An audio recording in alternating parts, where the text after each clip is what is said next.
여기에 대한민국 골든보이 이강인의 잉글랜드 프리미어리그 이적에 탄력이 붙을 전망이다. 소속팀 파리 생제르맹이 이적을 허락했다는 소식입니다. 영국 노팅엄 포레스트 뉴스는 노팅엄 포레스트가 PSG 스타 이강인을 원한다면서 PSG는 이강인을 판매하기로 결정했다. EPL 구단들은 이제 이강인과 계약하기 위해 줄을 서고 있다. 노팅엄만 있는 게 아니다. 영입 전에는 맨체스터 유나이티드와 뉴캐슬, 토트넘도 있다. 다재다능한 공격수 이강인이 루이스 엔리케 PSG 감독 체제의 경쟁에서 밀려나자 모두가 그의 영입을 놓고 경쟁하고 있다고 전했습니다. 노팅엄은 올 시즌 EPL 매서운 돌풍으로 주목받는 팀입니다. 노팅엄은 무려 리그 3위를 달리며 매서운 돌풍을 달리고 있습니다. 시즌 성적 12승 3무 4패를 기록 중인데요. 선두 리버풀과 격차가 크지 않고 2위 아스널과 똑같이 승점 40점을 올렸으나 골득실에서 뒤져 순위가 밀렸을 뿐입니다. 노팅엄은 이 분위기를 유지하기 위해 1월 이적 시장에서 공격적으로 선수 영입에 나설 전망입니다. 매체는 노팅엄은 이달 새로운 선수를 찾을 예정이다. 하지만 영입하는 선수는 현재 선수단보다 업그레이드된 선수여야 한다고 강조했다. 이외에도 맨유, 아스널, 뉴캐슬, 토트넘 등이 이강인 영입에 관심이 있는 것으로 알려졌습니다. 애초 PSG는 이강인 판매에 부정적이었습니다. 프랑스 현지 언론들은 PSG가 이미 몇 차례 이강인 이적에 대한 제의를 받았으나 모두 거절했다고 강조했습니다. 하지만 입장이 바뀌었는데요. 금액만 맞는다면 이적 협상 분위기는 긍정적으로 흘러갈 것으로 보입니다. 축구 전문 온더미닛에 따르면 이강인과 PSG 모두 이별을 원한다. 이강인은 새로운 도전을 위해 PSG는 애매한 입지에 이강인을 팔고 현금을 확보하려고 한다는 계획이라고 전했습니다. 또한 프랑스 PSG 토크는 PSG가 이강인의 이적료로 4,400만 유로 약 660억 원을 원한다고 밝혔습니다. 부담스러운 금액이기는 하지만 맨유, 아스널 등 빅클럽들이 지불하지 못할 금액도 아닌데요. 이들이 이강인 영입을 결심했다면 적극적으로 움직일 전망이라고 시선이 지배적인 상황입니다. 맨유, 아스널, 뉴캐슬 모두 이강인 영입이 절실합니다. 맨유의 경우 측면 공격수 마커스 레시포드가 이적을 앞두고 있습니다. 깊은 부진에 좋지 못한 인터뷰로 루벤 아모림 신임 감독에게 제대로 찍혔습니다. 레시포드는 이적하고 싶다는 뜻을 드러냈습니다. 아스널도 에이스 부카요 사카가 햄스트링 부상으로 전력에서 이탈해 공격 보강이 필요합니다. 뉴캐슬도 팀 미드필더 미구엘 알미론의 이적설이 돌고 있어 보강이 필요합니다. 공격진 뎁스도 두터운 편인데요. 올 시즌 유럽 대항전 티켓까지 따낸다면 선수 보강은 필수 과제일 수밖에 없습니다. 뉴캐슬은 올 시즌 리그 5위에 위치한 상황입니다.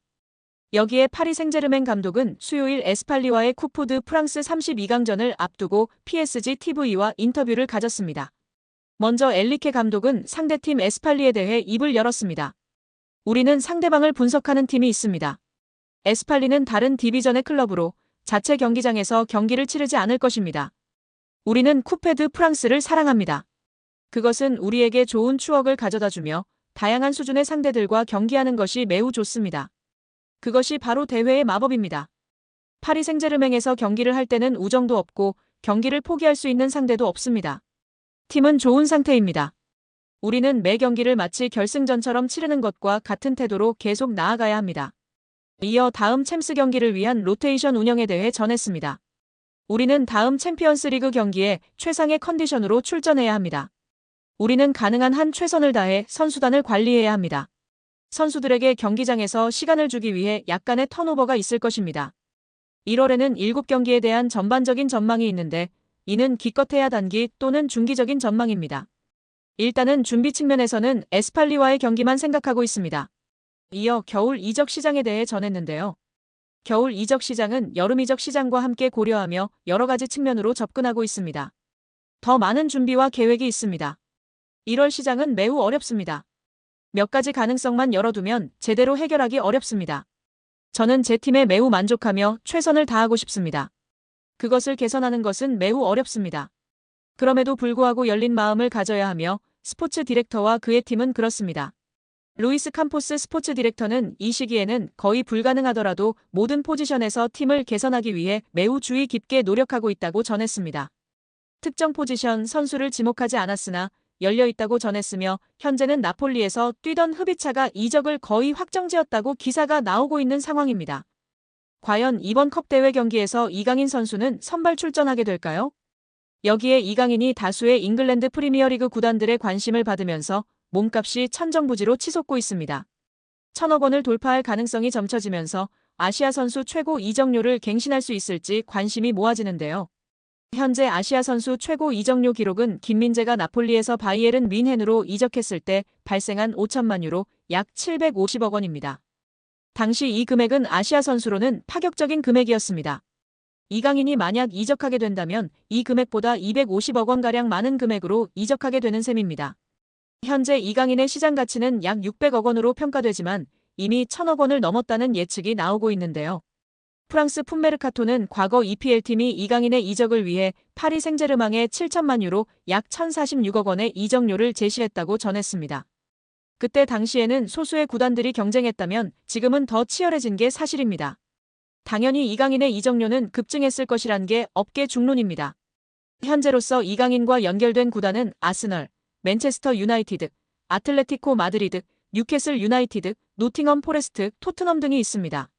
자본력이 있는 구단이 대다수인 만큼 충분히 가격 경쟁이 가능한 구도입니다. 이강인은 아시아 시장 마케팅 효과까지 가져올 수 있는 선수기 때문에 1,000억 원은 빅클럽 입장에서 부담되는 가격이 아니라는 의견이 대다수입니다. 이강인이 유럽리그 랭킹 1위 잉글랜드 무대의 톱클래스 강팀 핵심 선수와 견줄만하다는 분석이 나오며 화제입니다. 프랑스 리그앙 파리 생제르맹은 2023년 8월 마요르카에 2,200만 유로 약 328억 원을 주고 이강인을 데려와 2027년도 시즌까지 연봉 727만 유로 약 108억 원 및 5년 총액 3,635만 유로 541억 원 계약을 맺었습니다. 2,200만 유로는 마요르카 구단 역대 2위 및 한국인 역사상 세 번째로 많은 이적료입니다. 이강인은 PSG 소속으로 2023년도 시즌 리그앙 23경기 3득점 4도움, 출전 평균 64분을 뛰면서 90분당 공격 포인트 0.43으로 활약했습니다. PSG는 유럽클럽 전체 랭킹 6위, 프랑스는 유럽리그 랭킹 5위인데요. 저명한 축구 통계 매체 옵타 스포츠에 따르면 미드필더로서 이강인과 가장 비슷한 선수는 프리미어리그 준우승팀 아스널의 주장 마르틴 웨데고르입니다. 70개 국가 및 30종목을 대상으로 하는 글로벌 통계회사 옵타 스포츠가 최근 365일 유럽 5대 리그 및 챔피언스 리그, 유로파리그 자료를 토대로 선정한 비교 대상을 발표하며 팬들의 관심을 받고 있습니다. 아스널은 2023년도 잉글랜드 프리미어리그 준우승을 차지했는데요. 잉글랜드, 이탈리아, 스페인, 독일, 프랑스는 유럽리그 랭킹 빅5입니다. 챔피언스리그는 유럽축구연맹 1등급, 유로파리그는 2등급 클럽 대항전입니다. 이강인은 개인 능력으로 상대쪽 경기장 파이널 서드에 진입한 횟수와 공간 침투로 PSG 동료 전진 패스를 받아낸 빈도 둘 다 유럽 메이저 대회 미드필더 상위 1%에 해당했습니다. 혼자서 위협적인 공격을 펼칠 수 있는 데다가 수비가 헐거운 지점에 대한 공간 지각과 상황 인식, 언제 파고 들어가는 것이 가장 효과적인지에 대한 타이밍 판단, 옆이나 뒤로 향하는 전개보다 리시브가 까다로운 전방으로 나가는 패스를 상대 저지를 뿌리치고 내 볼로 만드는 기술이 월드 클래스라는 얘기입니다. 따라서 이강인이 페널티 박스에서 단독으로 들어간 횟수가 최근 365일 유럽 5대 리그 및 챔피언스 리그 유로파리그 미드필더 상위 2%라는 어마어마한 결과가 나왔습니다.